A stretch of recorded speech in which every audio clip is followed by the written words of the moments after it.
गोरख प्राण से सत्संग आप लोगों तक पहुंचा रहा हूं। गोरखनाथ आरबी चैनल के माध्यम से आप लोग ये सत्संग श्रवण कर रहे हैं। तो रानी मैनावती की अमर कथा मेरे बंधु जरा ध्यान दें।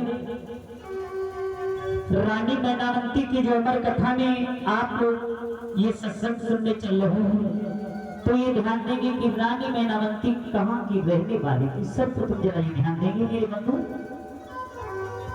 रानी मैनावती हेलापाटन नगरी की रहने वाली थी। हेलापाटन नगरी बंगाल प्रांत में पड़ती है और मैनावती के पति का नाम त्रिलोचन था। मैनावती के सुत का मतलब पुत्र का नाम गोपीचंद्र था। गोपीचंद्र जो था युवक राजा था, जिस गोपीचंद्र की 12 रानी व 16 कन्याएं जन्मी थी और जिसके सुत एक भी नहीं था। एक दिन का जिक्र है मेरे बंधु, जो योगी जलंधर नाथ, ध्यान दें, योगी जलंधर नाथ नाम क्यों पड़ा? योगी जलंधर नाथ नाम क्यों पड़ा? क्योंकि योगी जलंधर नाथ का अवतार अग्नि से हुआ था। अग्नि से अवतार इनका हुआ था, इसीलिए इनका नाम योगी जलंधर नाथ पड़ा। जो नाथ संप्रदाय के स्वामी थे, योगी जलंधर नाथ के गुरु का नाम दत्तात्रेय हुआ। दत्तात्रेय भगवान के शिष्य थे योगी जलंधर नाथ। एक दिन का जिक्र है मेरे बंधु, योगी जलंधर नाथ कहाँ को जाते हैं? हेलापाटन नगरी बंगाल प्रांत में घूमत फिरत योगी ही एक आवा, घूमत फिरत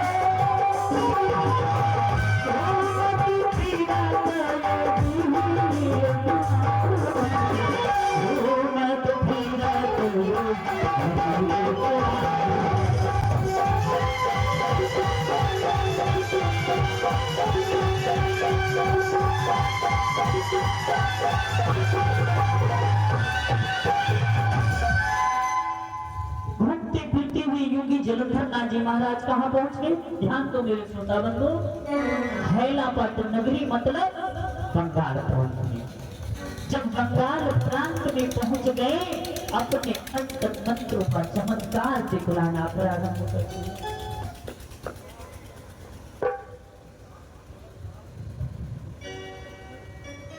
अपने जब तंत्र मंत्रों का चमत्कार दिखलाना प्रारंभ कर दिया मेरे श्रोता बंधु,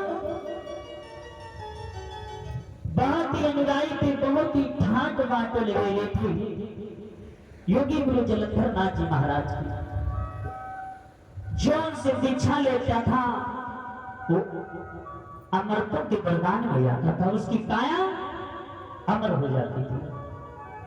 जो उस योगी गुरु जलंधर नाथ जी महाराज से दीक्षा लेते थे, उनकी काया अमर हो जाती थी। गोपीचंद्र जो था युवक राजा, जो न्याय का शासन करता था, उसी की राज में जाकर के योगी गुरु जलंधर नाथ जी ने डेरा डाल दिया।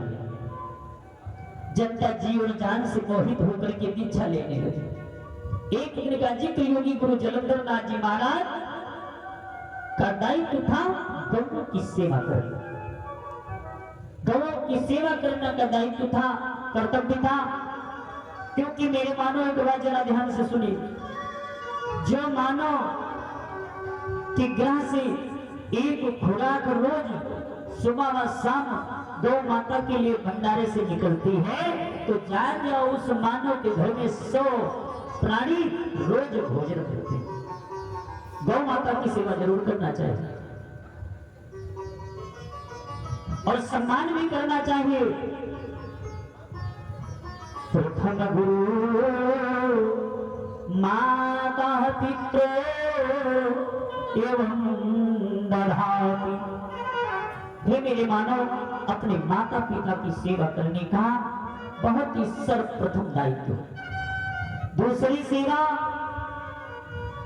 गुरु सेवा, तीसरी सेवा प्रभु की। तो योगी गुरु जलंधर नाथ जी महाराज की सेवा में इतना लोले तिहेला पाटन नगरी की जनता कि कुछ पूछो नहीं, जीवन जान से दीक्षा ले रही है।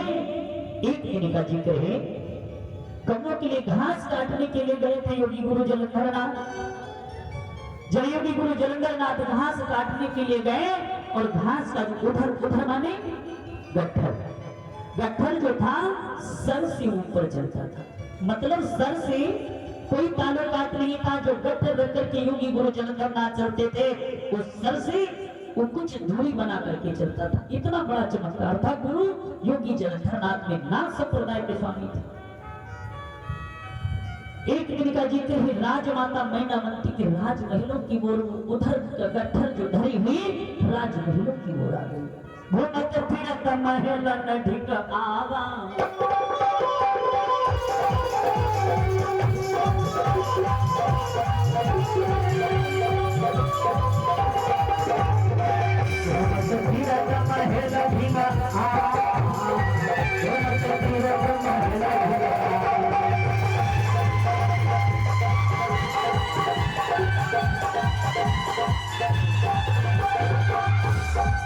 मेरे मानो घूमती फिरती हुए राजमहल की ओर आ गई। राजमाता जो मैनावती गोपी चंद्र की मैया थी, देखा, अरे दासी को बतलाया कि दासी देख दासी संत है आ,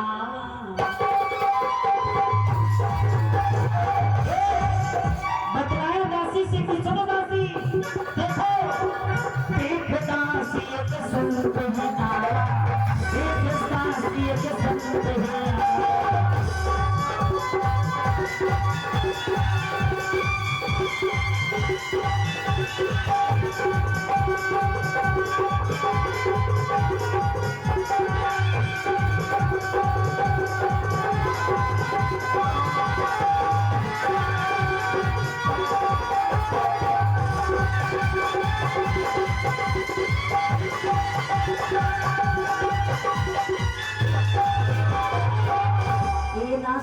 देखो एक संत महाराज आए हुए हैं राजमहलों की ओर, और देखो उधर से और सर से कोई ताल्लुक। दासी ने नजर उठा करके देखा, दासी ने जब नजर उठा करके देखा, कहा महारानी बात तो बिल्कुल सत्य, इन संत में तो बड़ा चमत्कार। दासी से राजमाता मैनावती मतलब गोपी चंद्र की मैया बोली कि दासी संत ही संग दासी तो न जाओ,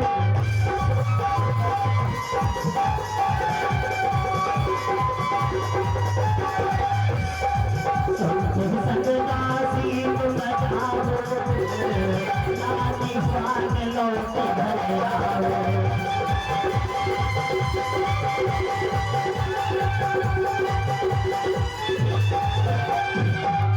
दासी संत के साथ में जाओ और जिस जगह पर संत का स्थान हो, ठहरने की मतलब जगह हो, उसी जगह पर निशान लगा करके और पुनः वापस आ जाओ। जो दासी बात राजमाता मैनावती की सुनी है, संत महात्मा योगी गुरु जलंधर नाथ जी महाराज के पीछे पीछे चलते थे। और जिस जगह पर संत महाराज जी जाकर के ठहरते थे, आसन पर बैठे जाकर के, और तुरंत आसन के पास में निशान लगा करके दासी पुनः लौट गई। जब दासी लौट करके आई, राजमाता मैनावती से बतलाने लगी कि माता सब हाल कह दिया रानी से, जैसा जो वहां पे गुजरा था, लेकर अपने वो साथ सुनो, लेकर के अब साथ सुनो संगति के अब पास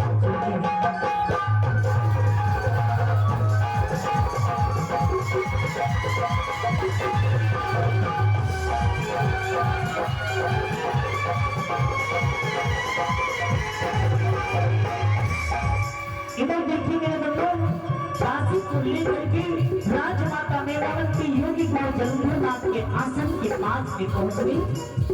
जब आसन के पास में पहुंच गई, हरि गुणगान कर दी, हाथ जोड़ करके प्रार्थना किया कि हे योगी राज, हम हाथ जोड़ करके विनती करती हूँ, हे योगी राज मुझे नारद कुछ नया दृष्टि कीजिए। जब योगी गुरु जलंधर नाथ जी महाराज ने जो दो सुंदर साई वस्त्रों से माताओं को देखा, मन में विचार किया योगी गुरु जलंधर नाथ जी महाराज ने, अर्धरात्रि के समय आने का आखिर में कारण क्या है? माताओं, अर्धरात्रि में आने का कारण क्या है? अपना सब सुख बहाल बयान करो। तब सत्य बात प्रकट कर दी। राजमाता मेधावती कहने लगी, हे योगी राज, एक मेरे मन में इच्छा है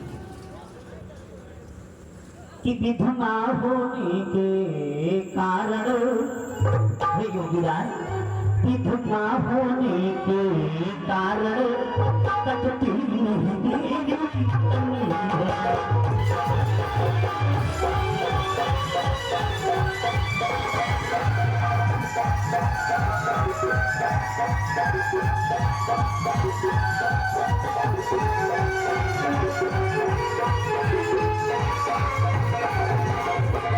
मेरी योगी राज, मैं विधवा हूँ, मेरा स्वामी त्रिलोचन जिसका स्वर्गवास हो गया है, और मेरे मन की साची इच्छा है कि मैं साचे योगी से दीक्षा लेकर के अपनी काया को धन्य बना।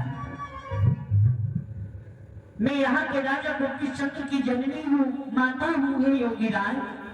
जब ऐसा योगी राज से राजमाता मेधावती ने बोला, योगी गुरु जलंधर नाथ जी महाराज कहने लगे, हे माता, कपट की खान है ये दुनिया, जो लिए बगल में छुरी है।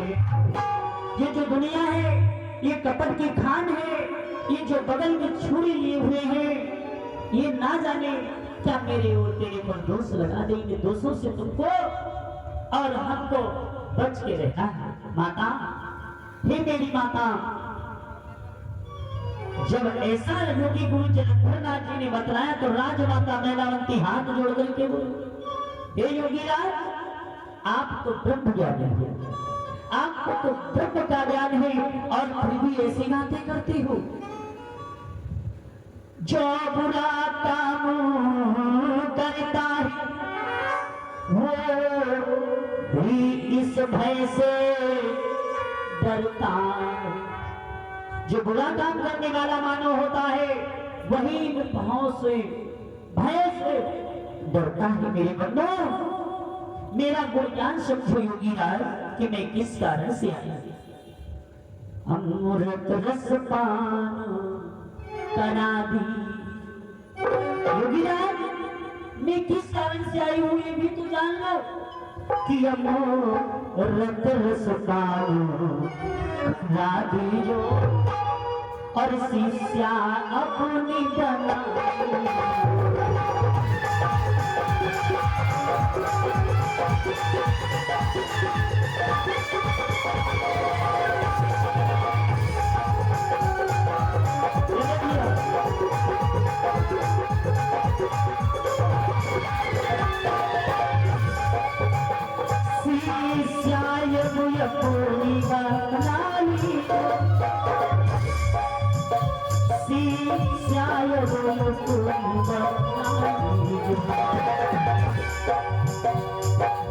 गुरु हमारे बनोहा तुम,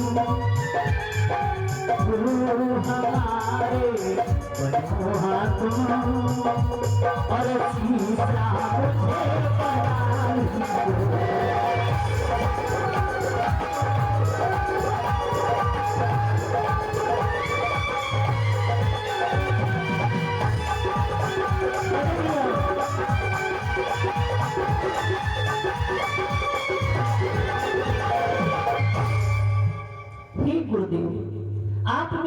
बन जाओ और मैं तुम्हारी शिष्या बन जाऊं। योगी गुरु जलंधर नाथ जी महाराज ने जब राजमाता मैनावती के मुखारबिंद से ये वाणी को सुना, कहने लगे कि हे माता, आज इस समय दीक्षा देने का समय नहीं है, मेरे को हरि गुणगान करने का समय है, मुझे प्रभु के भजन करने। पहले दिवस में क्या हुआ, राजमाता मैनावती योगी गुरु जलंधर नाथ के दर्शन करके अपने राजभवन में चली गई। अपने जब राजभवन में चली आई और इधर योगी गुरु जलंधर नाथ हरि गुणगान करने के बाद में गौओं के लिए घास काटने के लिए चले गए। घास काट करके उधर जो था असल के ऊपर चलता था, गौओं की सेवा करते थे। और इधर राजमाता दूसरे दिन में क्या किया, दूसरे पल में दूसरा दिवस जब ही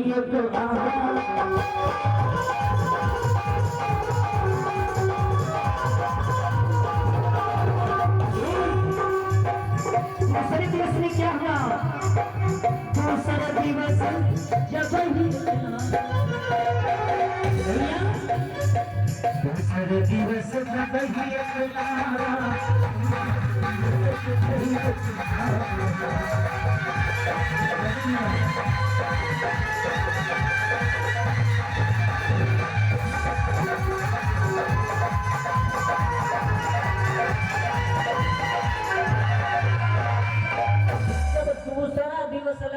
राजमाता मैनावती अपने दासी को लेकर के योगी गुरु जलंधर नाथ जी महाराज के पास में पहुंच गई और बस जाते जाते हरि गुणगान करने प्रार्थना करने लगी। गुरु जी तुम चंदन हम पानी, तुम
चंदन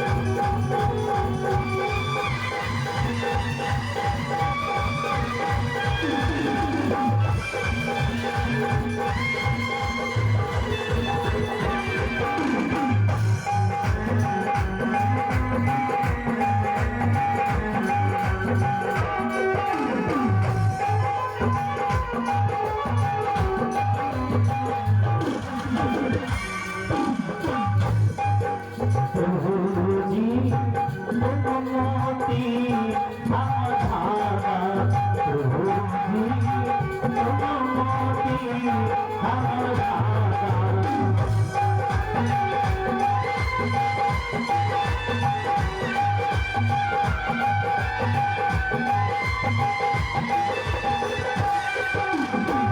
ऐसे सोने में मिलता सुहागा, ऐसे सोने में मिलता सुहागा।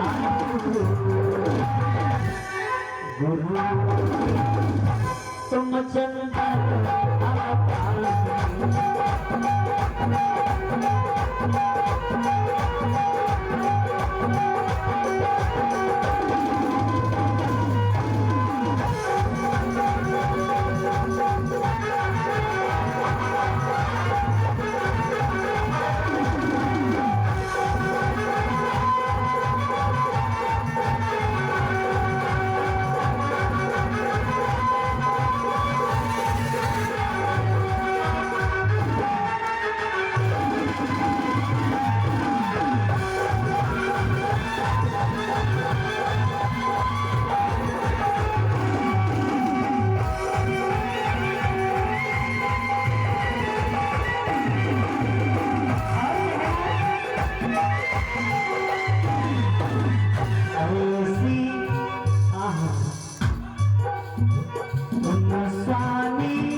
गुरुजी गुरुजी तुम चंदन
दूसरे दिवस में गुरु जी के पास में राजमाता नैनावंती ये हरि गुणगान किया और कहा गुरुदेव अब ये बताओ दूसरे दिवस में दीक्षा देने का समय है या नहीं। गुरुदेव ने कहा हे माता इस बुरी घड़ी में दीक्षा देने का समय नहीं है। राजमाता दूसरे दिवस में भी प्रभु से हरि गुणगान करके अपने राजभवन में चले। जरा ध्यान दें मेरे बंधु, दिन में कितने पन होते हैं? 3 सुबह दोपहर और शाम।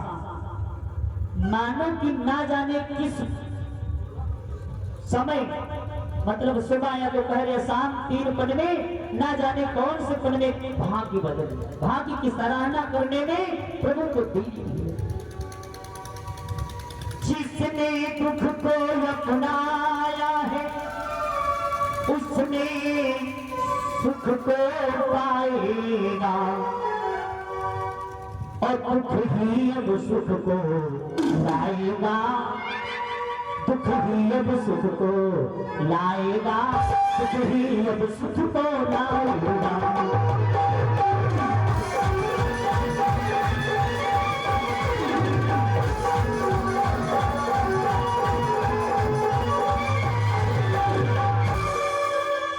मेरे बंधु, दुख जो मानव को मिलता है वो मानव अपने दुख को धीरे धीरे सहन कर लेगा, और जब दुख को सहन कर लेगा और प्रभु के भजनों को नहीं छोड़ेगा। आजकल के जमाने में जानते परीक्षित लोग क्या होता है,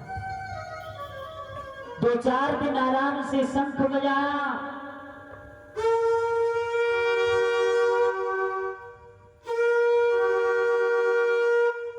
घंटी बजाया, 2-4 दिन घंटी बजाया,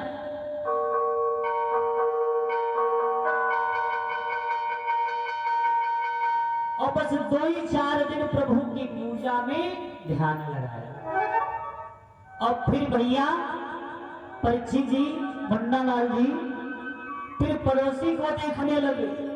अरे पड़ोसी तो दिन दूनी 4 चौगुने बढ़ते चले जा रहे हैं और ये प्रभु के भजन भी नहीं, प्रभु के भजन भी नहीं करते हैं और आगे बढ़ते चले जा रहे हैं। हम आज से पूजे बंद। परीक्षित जी, वो मानो पूजा ही बंद कर दिया, और जब पूजा बंद कर दिया तो वो मानो के बहुत दिन और नीचे को आ गए, बहुत दिन गिरे आ गए। तो किसी को देख करके ईर्ष्या न करो, जलन न करो, ये मेरे मानो ये अपने मन में दिमाग में ध्यान लाओ कि हम प्रभु का भजन करेंगे और मेरी एक ना एक दिन ये गरीबी अवश्य दूर होगी। प्रभु के भजन न छोड़ो, अगर जो भजन छोड़ दोगे तो गरीबी आखिर में दूर कौन करेगा। भगवान भक्त ही को अपने परेशान करता है, क्योंकि एक उदाहरण परीक्षित जी, क्योंकि जो प्रभु के हर रोज भजन करता है उसकी आयु जैसे 100 वर्ष। अगर अधिक से पूजा अर्चना करते रहे आपकी पीढ़ी दर पीढ़ी पूजा में लगी रही और आप भी उसी पुरखों की तरह पूजा करते रहे अपने, तो आपकी पुरखों को शांति मिलेगी, आपकी जो पुरखों को शांति मिलेगी और आपकी उसमें आयु गिर जाएगी, आपकी उम्र जो है और आए दिन वो बढ़ती चली जाएगी, कम नहीं होगी।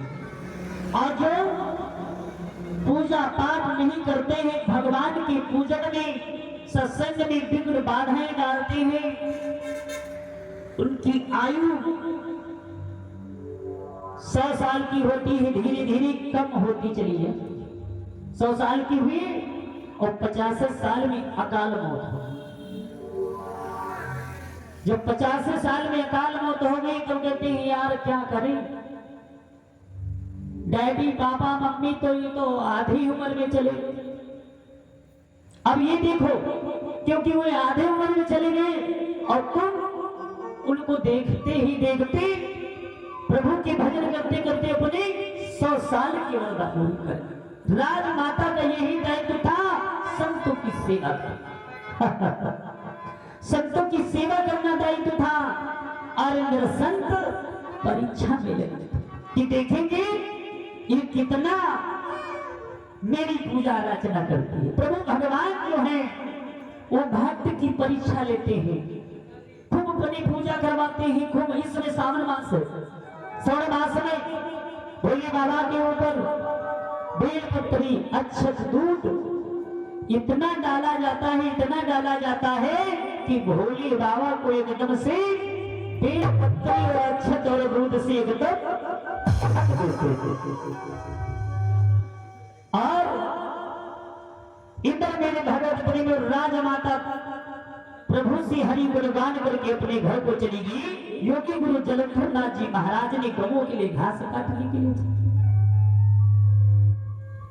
जब गवों के लिए घास काटने के लिए चले गए मेरे बंधु, इधर राजमाता तीसरे दिवस तीसरा दिवस जब ही एक आवा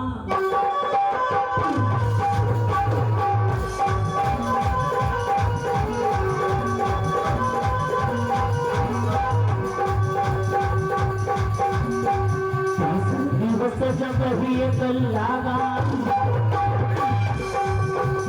दिवस जब ही एक लागा तीसरा दिवस जब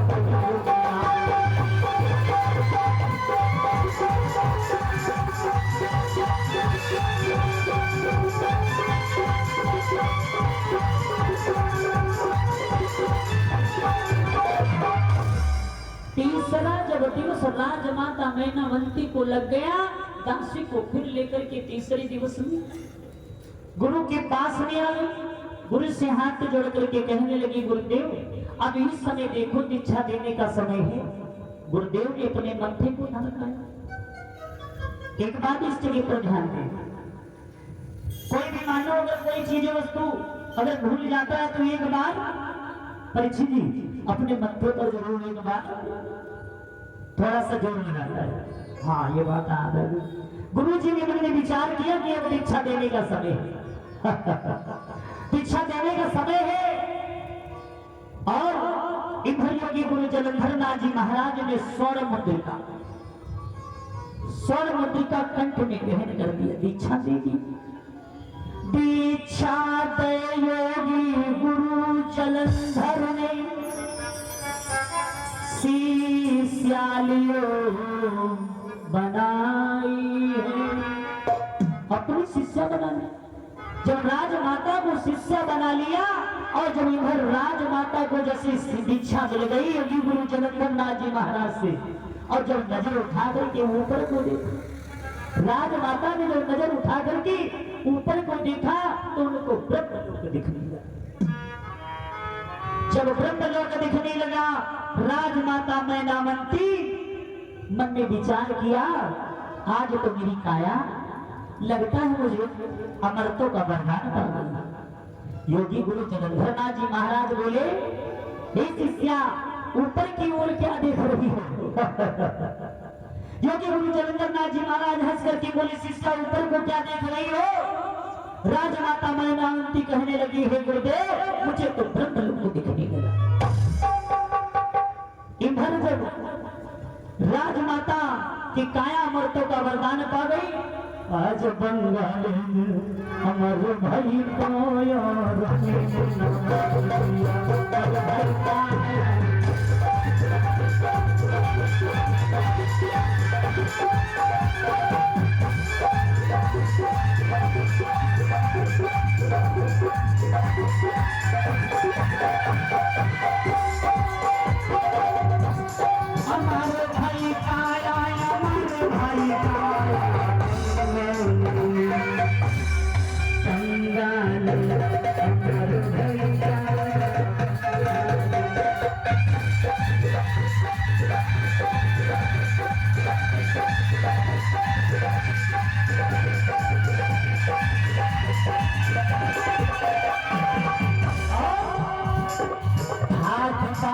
जाके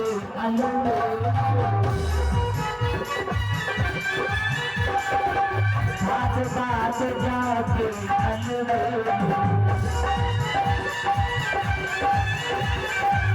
हाथ बात जाके अमर कहीं खाया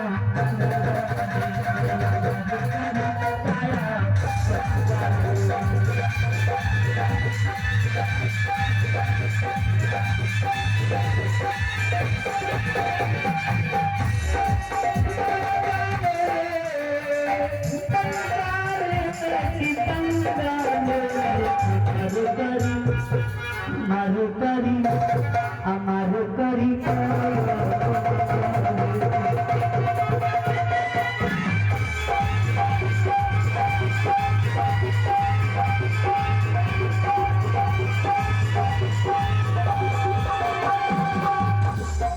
जब काया अमरतों का वरदान पा गई, राजमाता मैनावंती गुरु दक्षिणा दी।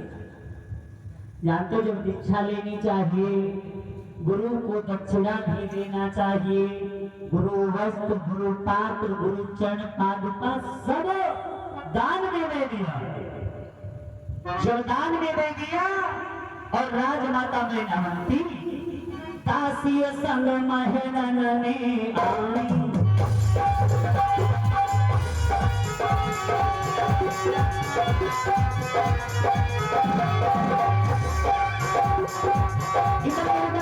राजमाता मेनावती दासी को लेकर के राजमहल में आ गई और इधर हुआ पीछा तो पा गई राजमाता, लेकिन फागुन मास जब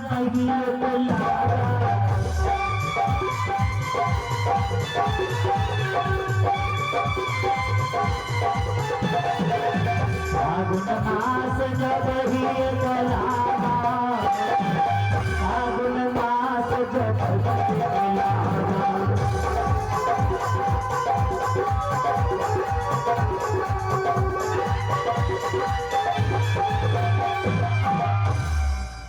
जब फागुन का मास लग गया, इधर जो पट रानी लोमावंती मतलब गोपी चंद्र की कितनी रानियां बताया मैंने? 12। और 12 रानियों की कन्या कितनी जन्म लिया? 16।